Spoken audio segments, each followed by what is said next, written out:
ಮುಟ್ಟಿ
ಸ್ವಾಮಿ,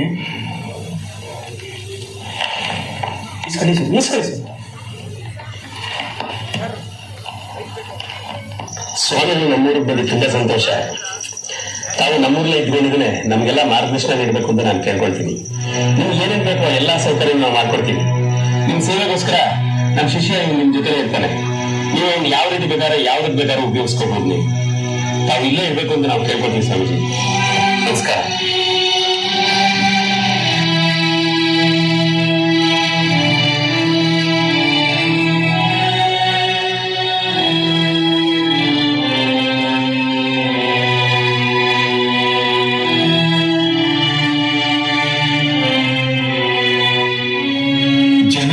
ಇಷ್ಟೊಂದು ಭಯಾನಕ ತೋರಿಸೋದನ್ನ ನೋಡಿ ಆ ಕಳ್ಳನಿಗೆ ಆಶ್ಚರ್ಯ ಆಯಿತು.